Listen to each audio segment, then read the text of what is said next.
آپ کی اس بات کو اللہ تعالیٰ نے قرآن مجید میں بیان فرمایا ہے۔ سورہ انبیاء آیت 83 میں ہے، وَأَيُّوبَ إِذْ نَادَى رَبَّهُ أَنِّي مَسَّنِيَ الضُّرُّ وَأَنْتَ أَرْحَمُ الرَّاحِمِينَ۔ اور ایوب کی اس حالت کو یاد کرو جبکہ اس نے اپنے پروردگار کو پکارا کہ مجھے یہ بیماری لگ گئی ہے اور تو رحم کرنے والوں سے زیادہ رحم کرنے والا ہے۔ مجھے آزمائش نے آ لیا ہے اور تو ارحم الراحمین ہے۔ مطلب یہ کہ آپ نے واضح الفاظ میں دعا نہیں فرمائی، یہ نہیں فرمایا الہی مجھے تندرستی عطا فرما، الہی مجھے رزق عطا فرما اور میری حالت ایسی ایسی ہو گئی ہے، تو رحیم و کریم ہے، بلکہ یوں کہا وَأَنْتَ أَرْحَمُ الرَّاحِمِينَ، عرض کیا میری نسبت میری حالت کو تو ہی بہتر جاننے والا ہے۔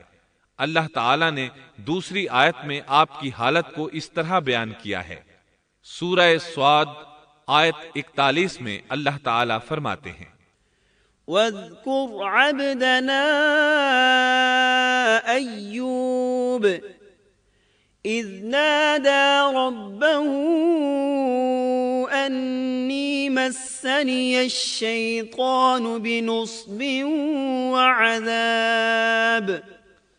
اور ہمارے بندے ایوب کا بھی ذکر کر جبکہ اس نے اپنے رب کو پکارا کہ مجھے شیطان نے رنج اور دکھ پہنچایا ہے۔ گویا آپ نے اس بیماری اور مصیبت کو اللہ تعالیٰ کی طرف منسوب نہیں فرمایا، بلکہ اللہ تعالیٰ کو اس سے مبرہ و پاک ٹھہرایا اور اسے شیطان کی طرف منسوب کیا۔ یوں نہیں کہا اللہ تو نے مجھے مصیبت میں ڈال دیا، بلکہ اس کو غیر اللہ یعنی شیطان کی جانب منسوب کیا۔ حدیث میں بھی اسی طرح آتا ہے، وَالشَّرُّ لَيْسَ إِلَيْكَ، برائی تیری طرف سے نہیں ہے۔ آپ نے اپنی حالت کو بھی ایسے ہی پیش کیا اور یوں عرض کیا، أَنِّي مَسَّنِيَ الضُّرُّ وَأَنْتَ أَرْحَمُ الرَّاحِمِينَ۔ اللہ تعالیٰ نے آپ کی التجا کو اسی لمحے شرف قبولیت سے نوازا۔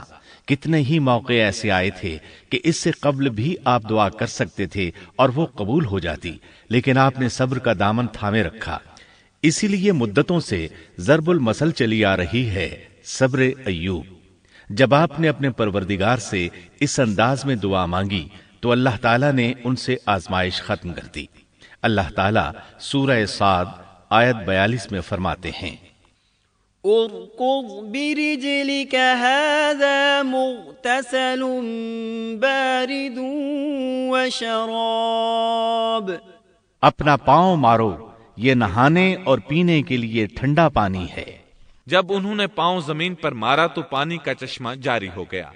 علماء کرام کہتے ہیں جب انہوں نے اس پانی سے غسل کیا تو جسم کے بیرونی حصے سے بیماری ختم ہو گئی، اور جو ہی پانی پیا جسم کے اندرونی حصے کی بیماری ختم ہو گئی، اور یہ اللہ عز و جل کا عظیم احسان ہے۔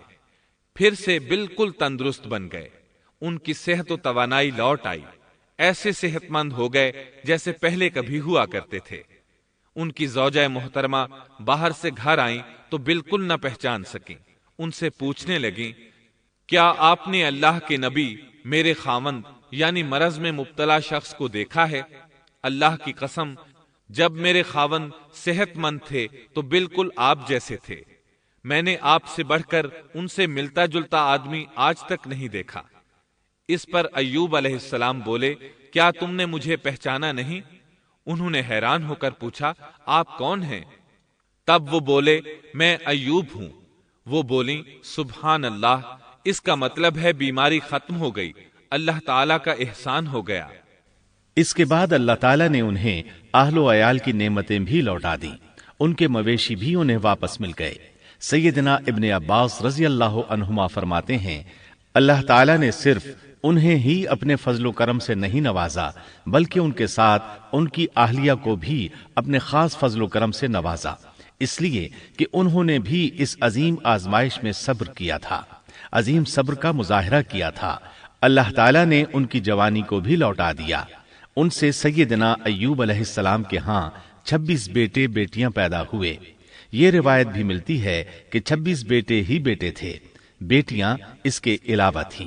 اللہ تعالیٰ سورہ انبیاء آیت 84 میں فرماتے ہیں، وَآتَيْنَاهُ أَهْلَهُ وَمِثْلَهُم مَّعَهُمْ رَحْمَةً مِّنْ عِندِنَا وَذِكْرَىٰ لِلْعَابِدِينَ۔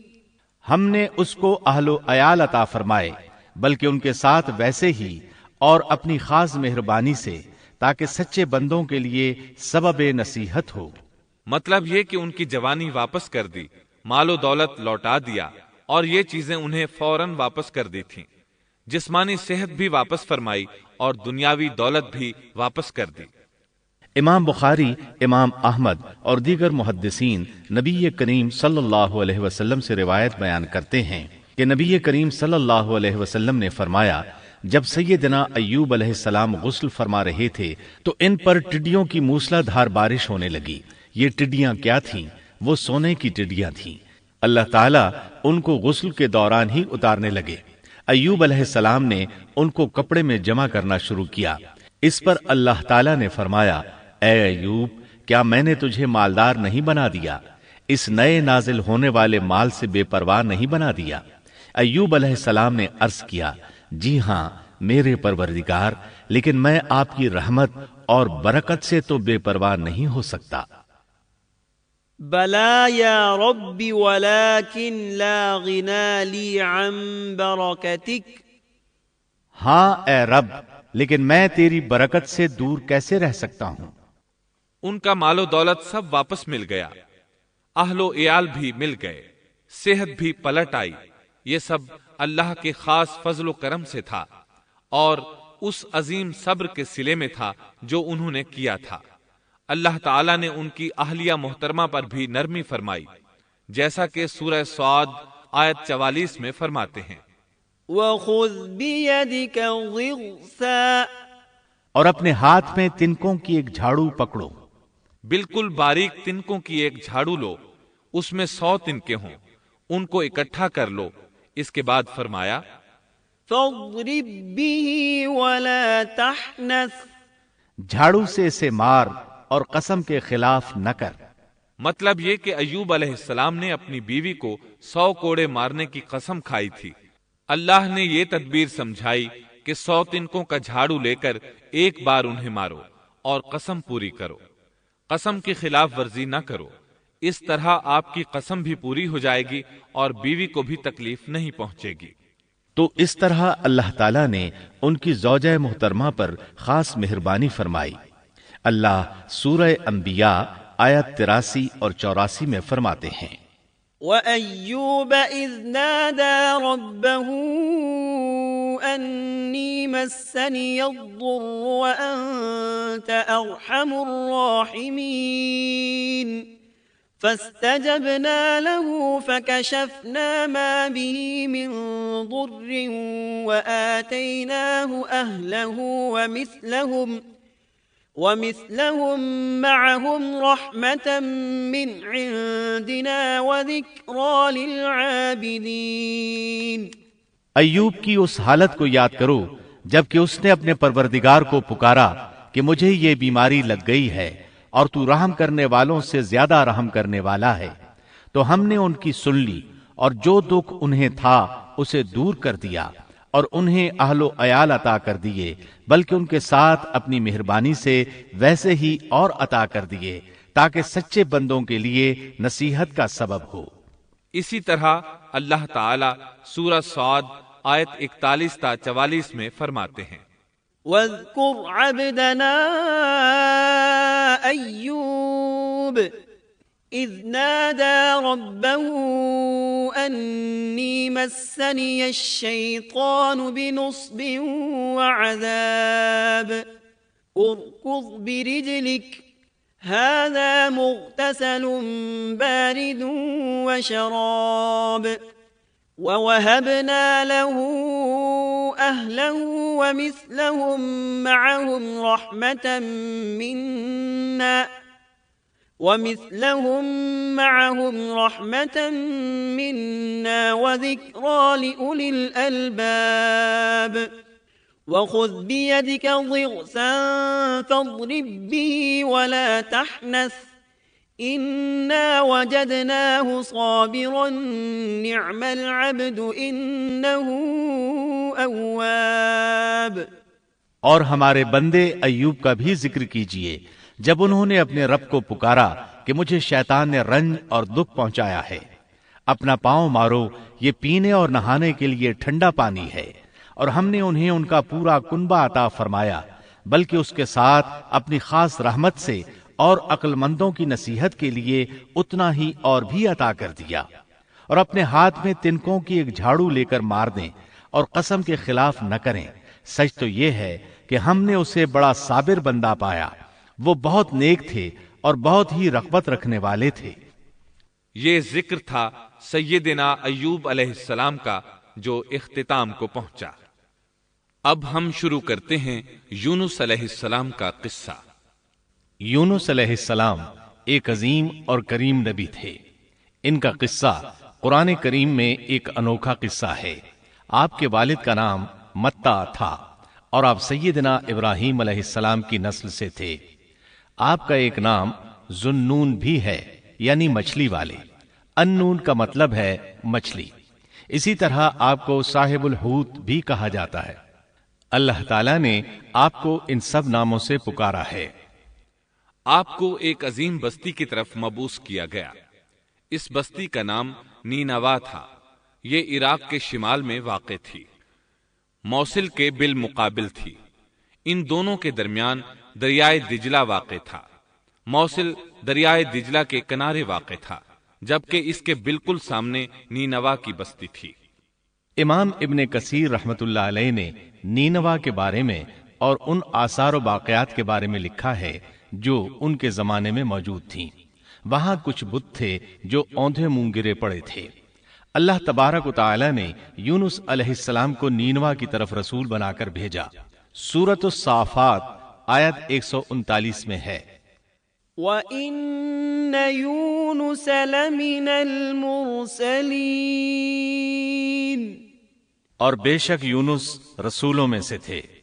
آگے اللہ آیت 147 میں فرماتے ہیں، وَأَرْسَلْنَاهُ إِلَى 100,000 أَوْ يَزِيدُونَ، اور ہم نے اسے 100,000 بلکہ اور زیادہ آدمیوں کی طرف بھیجا۔ یعنی ان کی تعداد 100,000 سے زیادہ تھی۔ رہا یہ سوال کہ لاکھ سے کتنے زیادہ تھے، اکثر علماء کرام نے وضاحت کی ہے کہ وہ 100,000 سے قریباً 20,000 زیادہ تھے۔ اس طرح بستی والوں کی تعداد 1,20,000 تھی، اور یہ سب کے سب کفر پر تھے۔ یونس علیہ السلام انہیں سال ہر سال دعوت دیتے رہے، لیکن وہ اپنے کفر ہی پر ڈٹے رہے۔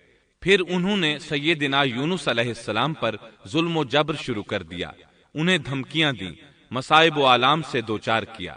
مطلب یہ کہ جس طرح دوسرے انبیاء کرام کے ساتھ کیا گیا، ان کے ساتھ بھی وہی سلوک ہوا۔ آخر آپ نے اپنی قوم کو اللہ کے عذاب سے آگاہ کرتے ہوئے اعلان فرما دیا کہ فلاں دن تم پر عذاب آ جائے گا۔ پھر خود غصے کی حالت میں اس بستی سے نکل گئے، جبکہ اللہ تعالیٰ نے انہیں متعین دن کی مہلت دینے کی اجازت تو دی تھی، لیکن اس بستی سے نکل جانے کا حکم نہیں دیا تھا۔ جب آپ نے انہیں یہ مہلت سنائی تو خود غصے کی حالت میں بستی سے نکل گئے۔ سورہ انبیاء آیت 87 میں اللہ تعالیٰ فرماتے ہیں، وَذَنُّونِ إِذ ذَّهَبَ مُغَاضِبًا فَظَنَّ أَن لَّن نَّقْدِرَ عَلَيْهِ، مچھلی والے کو یاد کرو جبکہ وہ غصے سے چل دیا اور خیال کیا کہ ہم اسے نہ پکڑ سکیں گے۔ اس آیت کی تفسیر میں امام رازی رحمہ اللہ لکھتے ہیں، جس نے یہ گمان کیا کہ اللہ تعالیٰ اسے پکڑنے کی قدرت نہیں رکھتا، وہ آدمی کافر ہے۔ سیدنا امیر معاویہ رضی اللہ عنہ سے روایت ہے، انہوں نے سیدنا ابن عباس رضی اللہ عنہما سے کہا، آج رات قرآن کریم کی چند آیات کے معانی میں میں الجھ کر رہ گیا ہوں، مجھے کوئی راستہ سجھائی نہیں دے رہا کہ اس الجھن سے کس طرح نکلوں۔ مجھے بس آپ ایسے نظر آتے ہیں جو ان آیات کا مطلب بتا سکتے ہیں، کم از کم میں ان آیات کی تفسیر اور تعبیر نہیں سمجھ سکا۔ ابن عباس رضی اللہ عنہما نے پوچھا، وہ کون سی آیات ہیں؟ سیدنا امیر معاویہ رضی اللہ عنہ کہنے لگے، یونس علیہ السلام کا یہ خیال کرنا کہ اللہ تعالیٰ ان پر قدرت نہیں رکھتے، یہ سن کر سیدنا ابن عباس رضی اللہ عنہما نے فرمایا، اس سے مراد یہ نہیں، یہ لفظ قدر یہاں تنگی کے معنی میں آیا ہے، قدرت اور طاقت رکھنے کے معنی میں نہیں۔ اللہ تعالیٰ نے قدر بمعنی تنگی اور قدر بمعنی قدرت دونوں کا استعمال کیا ہے۔ تنگی کے معنی کی مثال سورۃ الطلاق آیت نمبر 7 میں ہے، وَمَن قُدِرَ عَلَيْهِ رِزْقُهُ فَلْيُنْفِقْ مِمَّا آتَاهُ اللَّهُ، اور جس پر اس کے رزق کی تنگی کی گئی ہو اسے چاہیے کہ جو کچھ اللہ تعالیٰ نے اسے دے رکھا ہے اسی میں سے اپنی حیثیت کے مطابق دے۔